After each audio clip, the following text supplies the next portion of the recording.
Arbuste fruitier, la pépinière en faveur de la biodiversité. Salut les permapotes, j'espère que vous allez bien. Je suis avec Baptiste de l'entreprise Mokiwood. Peux-tu te présenter et présenter Mokiwood? Salut Corentin, salut les permapotes. Mokiwood, c'est une entreprise de menuiserie générale qui existe depuis janvier 2022. Donc voilà, c'est une toute jeune entreprise. On est deux associés, donc moi-même Baptiste et Antoine, avec pour l'instant un stagiaire en alternance à l'IFA PME.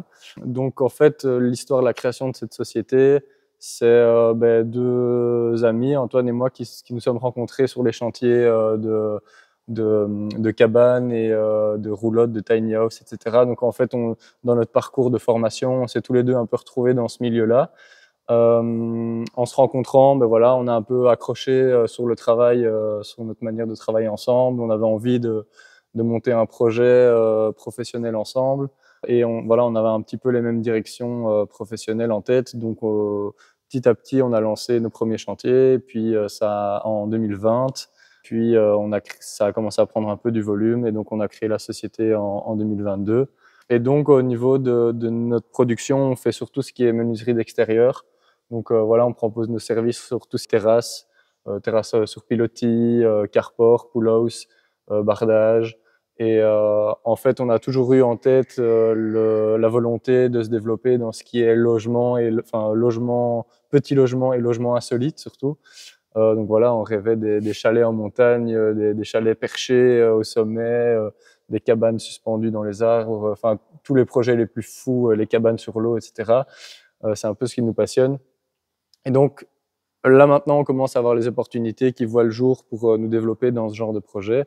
Et donc on commence petit à petit à se spécialiser plus dans tout ce qui est logement, que ce soit logement insolite pour l'habitat ou pour plus ce qui peut être tourisme et location. Quelles sont les principales réglementations à respecter pour construire et installer des habitats légers en Belgique? Alors du coup, la question de la réglementation, c'est une grosse question et c'est toujours la première qui revient quand des gens ont en tête ou envie de lancer leur projet d'habitat léger. Et donc, c'est une question qui est encore assez floue aujourd'hui en Belgique. Maintenant, il y a plein d'acteurs différents qui essayent de mettre en place des choses pour que ça avance à ce niveau-là. Et moi, je base surtout mes connaissances sur un collectif que j'apprécie beaucoup qui s'appelle le collectif Hale, donc H-A-L-E accent aigu, pour habitat léger. Donc voilà, tout ce que je vais énumérer ou dire maintenant sort un petit peu de là et je vous invite vraiment à aller visiter leur site internet du collectif Hale parce qu'ils ont vraiment toutes les informations bien détaillées, c'est super bien structuré.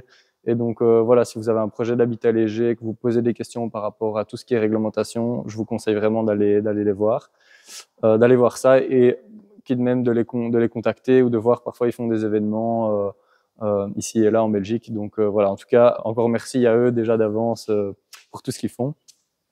Et donc en fait, voilà, au final, qu'est-ce que c'est qu'un habitat léger?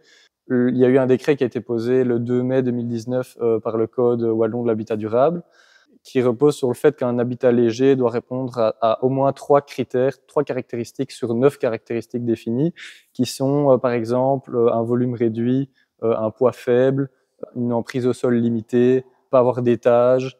Donc en fait, il y a 9 caractéristiques. Si un habitat reprend 3 de ces caractéristiques, il va être défini dans le Code wallon de l'habitation durable comme un habitat léger.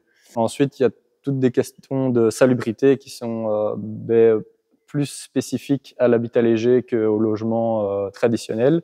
De nouveau, toutes ces informations, elles sont super bien détaillées sur le site de Hale. Donc, si vous voulez approfondir ça, je vous conseille vraiment d'aller les voir. Mais donc, pareil, en termes évidemment, de structure et d'enveloppe du bâtiment, en termes d'électricité, de chauffage, de superficie en fonction du nombre d'habitants, etc. Il y a des normes de salubrité qui sont bien définies pour l'habitat léger. Ensuite, on peut se poser la question aussi de où est-ce qu'on va installer notre magnifique tiny house et notre petite maison sur roue, mais que ce soit une tiny house, parce que bon voilà, du coup, l'habitat léger, c'est des tiny, c'est des caravanes, c'est des yurts, c'est des cabanes, c'est des péniches, c'est un petit peu tout ce genre de choses. Donc tout au final, ce qui se retrouve dans les 3 critères dont on a parlé avant. On pourrait se demander, souvent on se pose la question, où est-ce que je peux la mettre? Est-ce que je peux la mettre dans mon jardin? Est-ce que je peux la mettre sur le champ de mon voisin, etc. C'est toujours des questions qu'on se pose. il y a trois points par rapport à ça. Il y a des zones qui sont autorisables, donc ça veut dire qu'on ne va pas forcément recevoir l'autorisation de poser son habitat léger dessus, mais c'est une possibilité que, en tout cas, c'est une zone où c'est autorisé, en discutant avec l'urbanisme du niveau de la commune. Il y a des zones où c'est autorisable sous condition, et il y a des zones où c'est complètement interdit. Donc, dans les zones autorisables, on a les zones résidentielles, les zones résidentielles à caractère rural. Ensuite, autorisable sous condition, il me semble qu'on a les zones agricoles, certaines zones forestières, etc. Et donc, c'est le détail de ces zones et des conditions et tout ça qui sont demandés pour avoir un principe d'autorisation. De nouveau, je vous redirige vers le site du collectif Aller, où tout ça est bien décrit. Une fois que, disons, qu'on a réussi à concevoir notre habitat léger, qu'on a fait les démarches avec la commune, qu'on a trouvé l'endroit pour le poser, on se pose souvent la question aussi de la domiciliation. Voilà, est-ce que je peux me domicilier dans mon habitat léger? De nouveau, on pourra peut-être mettre en description le lien vers une vidéo YouTube qui a été faite aussi par le collectif Aller sur la question de la domiciliation. Ce qu'on en retient principalement, c'est qu'en fait, même si vous êtes en infraction, la commune ne peut pas refuser votre inscription au registre pour votre domiciliation. Donc, même si, disons, que vous êtes dans une situation d'infraction parce que vous avez installé une yourte, que vous n'avez pas encore de permis d'urbanisme, ou une tiny house, que vous n'avez pas encore de permis d'urbanisme, si vous faites une demande de domiciliation, donc il y a un agent de quartier qui vient faire l'enquête pour vérifier effectivement que c'est bien votre résidence, votre lieu de résidence principal, il n'y a aucune raison que la commune refuse votre domiciliation.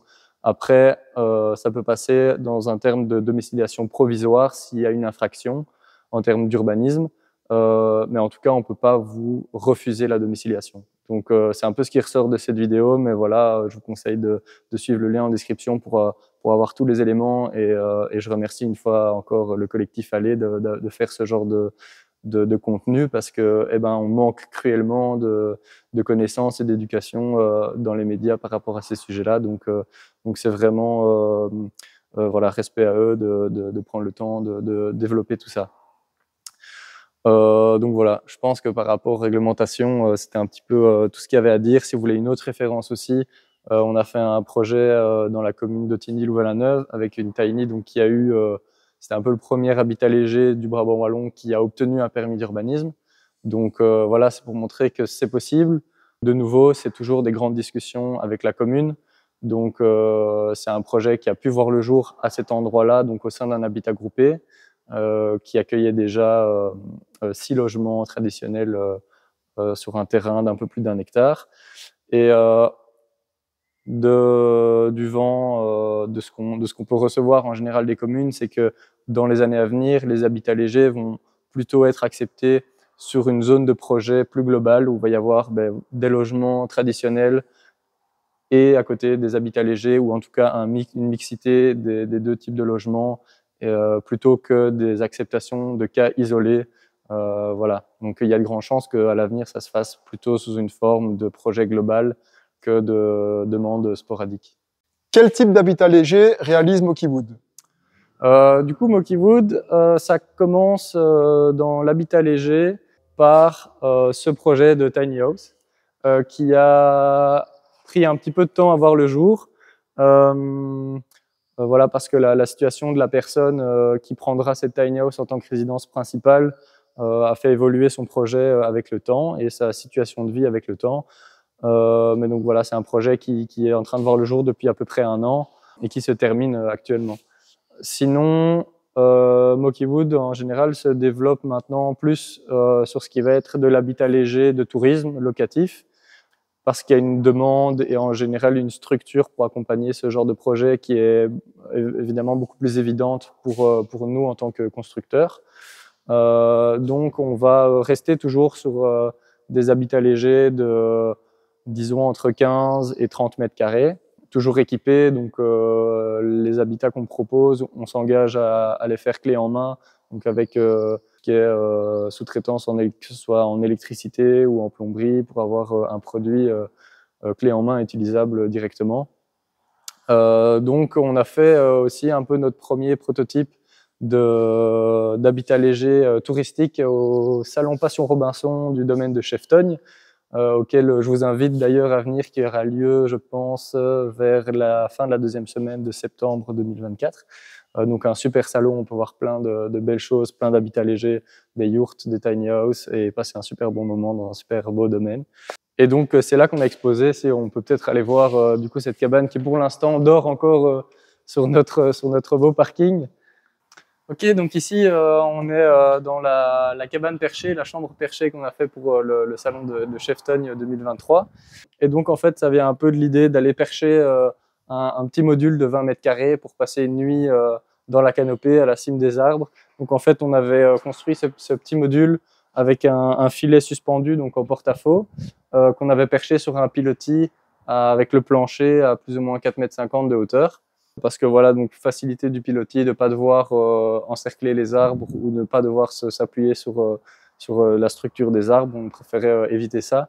Bien qu'il existe des techniques aujourd'hui vraiment efficaces pour faire un moindre mal à l'arbre et quand même réussir à accompagner une structure en son sein pour profiter justement de pouvoir vivre avec les arbres.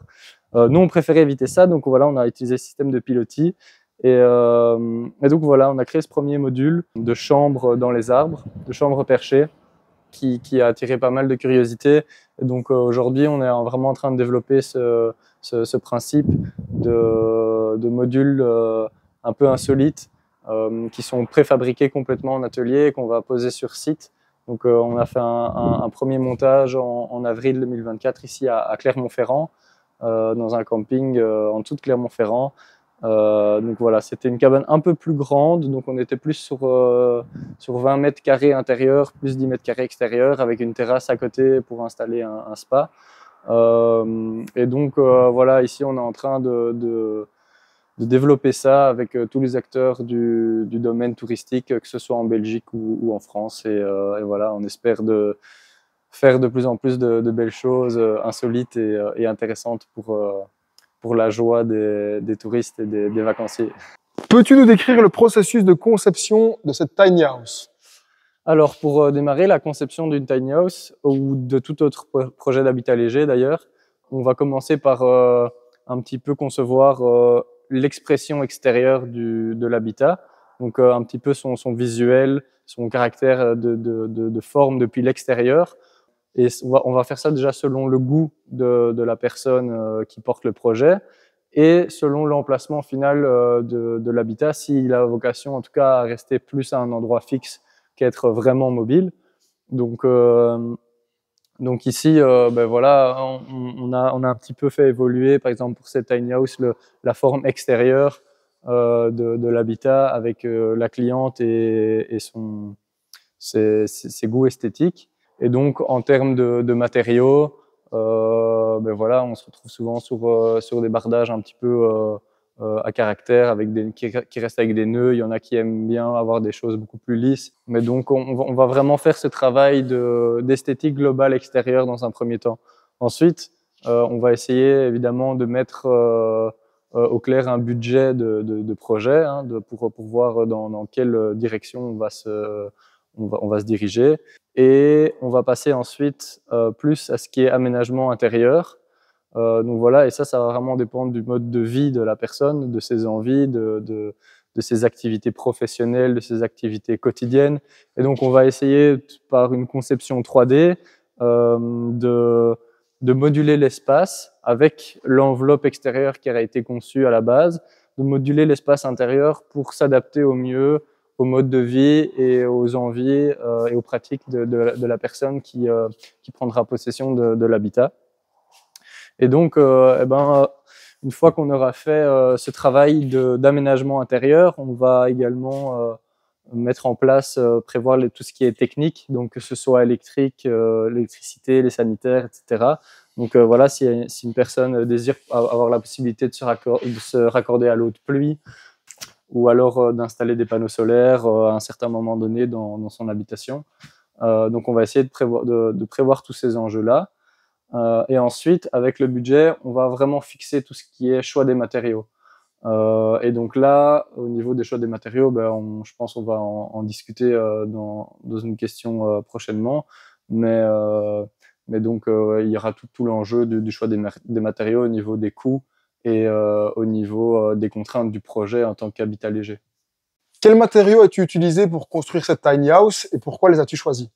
Alors, au niveau des matériaux, pour une tiny house particulièrement, il y a une première contrainte qui va être le poids des matériaux forcément, parce qu'on est en général sur la plupart des tiny house sur des remorques homologuées à 3,5 tonnes pour avoir une circulation sur la route hors convoi exceptionnel. Donc on a vraiment un enjeu de poids et de taille. Un enjeu de taille, c'est le cas de le dire aussi, parce qu'on est limité, en tout cas pour être en dehors d'un convoi exceptionnel, par des dimensions en termes de largeur et de hauteur sur le volume de l'habitat. À titre d'information, ces largeurs sont de 2,55 m de large et de 4 mètres de haut pour une circulation sur la route avec 3,5 tonnes de poids hors convoi exceptionnel. On peut déroger un petit peu à ça en allant jusqu'à 3 mètres de largeur. À ce moment-là, on doit faire quand même une demande de convoi exceptionnel OSPW Mobilité. Mais on reste sur un convoi exceptionnel gratuit. Donc, ça peut être une formule intéressante si on veut quand même faire évoluer un petit peu son espace. On sait qu'on va avoir une petite contrainte en plus le jour où on va vouloir déplacer l'habitat, mais ça peut quand même aussi faire gagner un volume assez important. Maintenant, on va quand même toujours devoir rester dans les 3,5 tonnes. Donc là, l'enjeu est de taille par rapport à la conception pour faire en sorte de rester dans cette mesure-là. Donc ici, en général, il y a deux possibilités dans les tiny house au niveau de la structure. Soit on est sur une ossature bois, soit on est sur des structures type metal stud, donc fait principalement par Bisteel, qui vont être un peu le même type de structure que des armatures pour des cloisons en gyproc. Ici, nous, on est sur une structure bois. Par notre facilité, par notre moyen de production et par choix de la cliente. Au niveau des châssis, on est sur des châssis PVC qui restent dans un poids quand même assez important. Donc, au niveau des châssis, c'est un enjeu aussi de doser l'emplacement et la gestion de l'équilibre avec les autres éléments de l'habitat. Au niveau de l'isolation, c'est une grosse question aussi dans les tiny house et dans les habitats légers. Donc ici, on est fort contraint au niveau des tiny parce qu'on va essayer de garder le maximum d'espace à l'intérieur. Donc en général, on ne va jamais dépasser les 9-10 cm d'isolation dans les murs et en toiture. En général, on privilégie toujours les isolants biosourcés. Donc ça va être la fibre de bois, la laine de bois, la ouate de cellulose ou encore la laine de chanvre qui existe. Qu'est-ce qui existerait encore d'autre? Il y a même des laines de mouton qui se font, par exemple aussi pour tout ce qui est yourte. Il y a beaucoup de ça qui est utilisé. En fait, il va y avoir dans l'isolation d'une tiny house un rapport de ce qu'on va appeler le déphasage dans l'isolation. Donc c'est une question assez complexe, c'est un concept que j'ai mis un petit peu de temps à comprendre.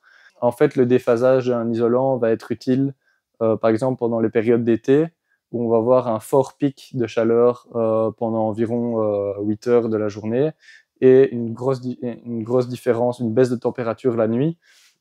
Et donc en fait, pour éviter de surchauffer un habitat à un petit volume comme une tiny house en été, on va avoir envie d'un isolant qui a une capacité à retenir la chaleur pendant, par exemple, 10 à 12 heures, ce qui est l'idéal, plus de 10 heures, qui va permettre que la chaleur sera encore en stade d'évolution dans l'isolation au moment où les températures extérieures vont se refroidir pendant la nuit, en été, et où la chaleur va pouvoir repartir de l'isolation sans avoir pénétré à l'intérieur, et donc sans générer de la chaleur à l'intérieur.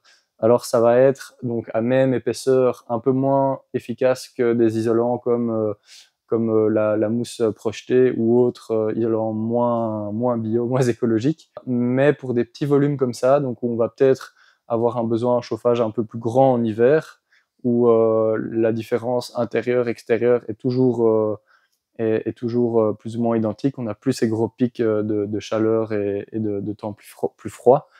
Donc on va devoir chauffer un peu plus, mais en fait on va avoir un mode de vie différent aussi. Donc on va pas pouvoir reprendre vraiment les mêmes argumentations que dans un habitat traditionnel, parce que déjà c'est un volume qui est beaucoup plus vite chauffé, donc on va atteindre une température de confort beaucoup plus vite agréable.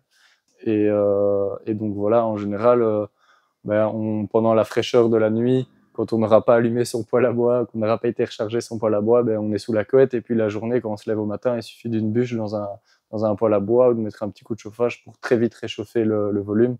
Donc c'est des volumes qui sont beaucoup plus faciles à chauffer que des grands volumes d'habitat traditionnel.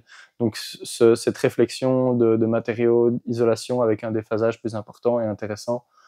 Donc ça c'est pour l'isolation. Ensuite évidemment, du coup, comme vous pouvez le voir sur le plafond, on pose un pare-vapeur, ce qui permet de retenir l'humidité dans l'air pour ne pas qu'elle s'échappe dans l'isolant et qu'elle aille condenser sur les parois froides extérieures de l'habitat.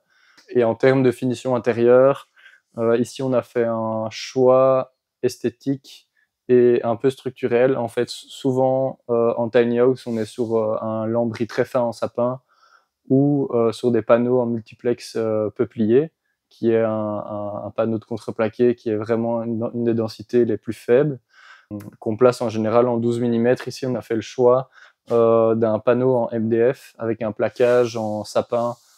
Donc voilà, une référence qui est la référence Sycomore, si je ne me trompe pas. En fait, qui va avoir l'avantage par rapport au peuplier d'avoir une dureté un peu plus grande et donc de moins prendre des coups d'usure que le peuplier, qui est un panneau de contreplaqué qui a du coup de fait par sa légèreté va être moins dense et donc va prendre plus vite les coups. On a réussi à pallier un peu parce qu'évidemment du coup ces panneaux sont beaucoup plus denses, donc beaucoup plus lourds. Ça s'est pallié un peu par le fait qu'en général les panneaux qu'on utilise pour les parois en multiplex sont du 12 mm. Ici on est sur du 9 mm, ce qui est suffisant avec la densité du MDF. Donc on est grosso modo avec le calcul à une différence de 80 kg, 80-90 kg sur la totale surface des murs intérieurs par rapport au calcul qu'on aurait eu si on avait pris du peuplier ou du sapin. Donc ça c'est pour le choix intérieur. Et puis au niveau du sol, on a fait le choix de mettre un parquet massif en sapin qui est pas encore posé, mais qui donc est en période d'acclimatation, hein, donc qui doit prendre son humidité avant d'être posé, pour qu'il puisse, pour pas qu'il ait des problèmes d'évolution, voilà, en termes de dimension, une fois que l'espace sera chauffé. Et donc en fait, il y a vraiment un enjeu aussi, évidemment écologique souvent dans la réflexion de l'habitat léger, mais de confort au ressenti des matériaux. Vu qu'on est dans un plus petit volume, et ben voilà, on a envie d'avoir un ressenti agréable, de se sentir dans des matériaux qui sont parfois peut-être un peu plus nobles, et donc on va pouvoir aller chercher parfois avec, du coup, vu qu'il y a moins de volume, mais moins de surface, aller se faire un peu plus plaisir sur certaines choses. Et donc le fait d'avoir des matériaux nobles et souvent biosourcés dans son habitat va être plus ressenti au niveau d'un habitat léger que dans un grand habitat, où bien sûr on va quand même ressentir la différence dans une maison ossature bois avec une isolation biosourcée plutôt que dans un habitat traditionnel en parpaing avec une isolation en polyuréthane, mais ça se ressent d'autant plus dans un petit habitat. Donc les choix de matériaux se font un peu autour de toutes ces réflexions et de toutes ces contraintes. Voilà, du coup, pour ce qui est de l'enveloppe extérieure, par exemple, on est sur le bardage, on est sur un sapin qui est super intéressant. Donc ça a été développé dans les années d'ici, il y a, je pense, aux alentours d'il y a 5 ans. C'est du sapin thermotraité. Donc, en fait, c'est un sapin qui va être cuit lentement et qui va être vidé de toutes ces substances qui sont intéressantes pour tout ce qui est insectes et pourritures, les champignons dans le bois. Donc, c'est un bardage, un bois qui va avoir la caractéristique de rester très léger puisque c'est du sapin, mais d'avoir une caractéristique imputrescible dans le temps, donc qui va super bien réagir aux intempéries et aux attaques de champignons et d'insectes. Donc c'est vraiment super intéressant pour ce genre de projet. Et pour, par exemple, du coup, la couverture, il y a plusieurs choix qui se proposent souvent. On peut choisir des bardeaux en cèdre, mais qui vont être très onéreux. Mais si on veut un aspect voilà, un peu plus rustique et organique, c'est un super bon choix. Maintenant, on peut comprendre que soit le goût n'y est pas, soit les finances n'y sont pas non plus.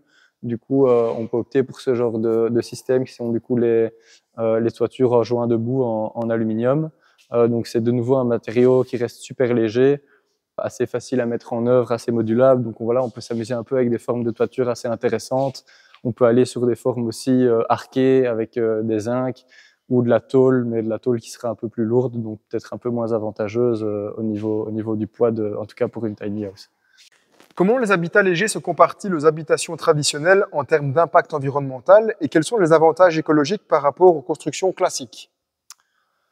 Eh bien, les habitats légers, par rapport à leur impact, déjà au niveau de la géographie sur le sol, voilà, il va y avoir une emprise au sol beaucoup moins impactante pour la vie du sol. Donc tout ce que tu expliques bien dans ton domaine, ça va avoir beaucoup moins d'impact sur toute cette biodiversité.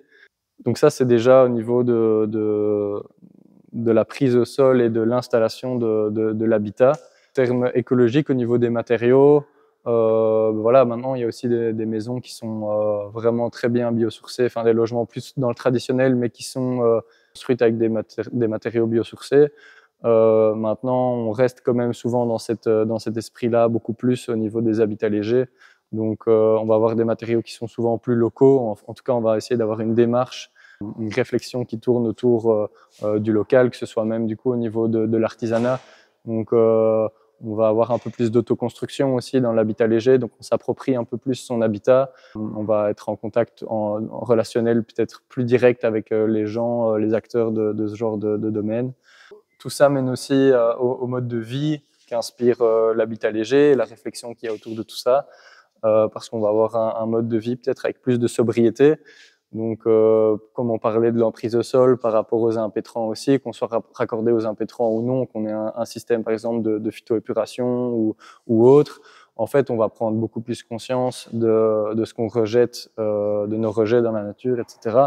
Voilà, moi, pour avoir vécu 2 ans en caravane, en fait, dès qu'on doit gérer le moindre apport d'eau ou apport d'électricité ou le moindre rejet, que ce soit d'eau noire, d'eau grise, de quoi que ce soit, en fait, on va vraiment prendre conscience de notre impact sur notre environnement. Donc, c'est toutes des choses qui vont faire avancer les esprits sur nos modes de vie, à mon sens, personnellement et de manière plus communautaire. Donc, je pense que voilà, il y a cet enjeu environnemental là aussi. Pour moi, il y a une question un petit peu sociétale et oui, sociale, on va dire, au niveau du logement aussi, parce que dans un certain sens, tous les enjeux environnementaux et écologiques rejoignent un petit peu les enjeux sociaux. Et donc voilà, on se rend bien compte qu'aujourd'hui, la question de l'habitat, ça devient une question compliquée, que ce soit en termes énergétiques ou en termes économiques. Donc la question de l'habitat léger en tout cas l'habitat léger peut répondre à ce genre de questions, ou en tout cas peut être un sujet intéressant dans ces débats, parce qu'on parle souvent entre nous, voilà, de gens, soit qui se retrouvent. En fait, il y a une certaine forme de schéma qui a été construit au fil du temps, où on a un jeune couple qui s'installe dans une maison, qui fonde une famille dans une maison unifamiliale. Les enfants s'en vont, donc un couple de retraités qui reste dans une maison avec plusieurs chambres. Tout ça mêlé du coup aux logements non rénovés, aux logements non occupés, aux logements qui sont parfois un peu trop attribués à du tourisme. Et en fait, l'habitat léger pourrait être pourrait être un sujet intéressant pour ça, parce qu'il aurait du coup cette capacité un peu plus facile il aurait une meilleure adaptabilité, donc il pourrait s'adapter peut-être un peu plus aux besoins des gens et aux besoins des gens aussi dans un certain stade de leur vie. Donc, on va avoir peut-être à un certain moment des quartiers d'habitat léger ou d'habitat un peu plus conscient, avec une mixité de générations, avec par exemple des jeunes couples qui peuvent investir un habitat léger dans le début de leur vie commune et la quitter quand voilà, leur projet de vie s'agrandit, et avoir des personnes retraitées qui peuvent quitter leur habitat traditionnel pour revenir vers un mode de vie un peu plus simple, entouré de jeunes couples. Voilà, enfin, c'est toute une réflexion aussi communautaire et de vision de l'habitat et de la société qui peut venir s'agencer autour de la question de l'habitat léger. Eh bien voilà, on arrive à la fin de la vidéo. Merci beaucoup Baptiste pour toutes les explications. Les habitats légers sont une autre façon d'habiter notre belle planète. Donc il y a aussi divers habitats légers, on l'a vu avec la tiny house, la cabane perchée. Donc là on peut vraiment se reconnecter avec l'environnement qui se trouve autour de nous, tout en respectant la terre. Après il y a plein de termes techniques voilà, que j'ai pas toujours compris. Mais donc là s'il y a des questions ou même des demandes, etc. pour des habitats légers, n'hésitez pas à revenir vers Baptiste de l'entreprise Mokiwood. On mettra les liens en bas de la vidéo vers la page Facebook, site internet, etc. Je pense qu'on a fait le tour du coup de la question. Tout à fait. Et j'espère que la vidéo vous a plu. N'hésitez pas à lâcher un petit like, à écrire un commentaire et à vous abonner à la chaîne. Merci beaucoup. À bientôt les permapotes. Ciao.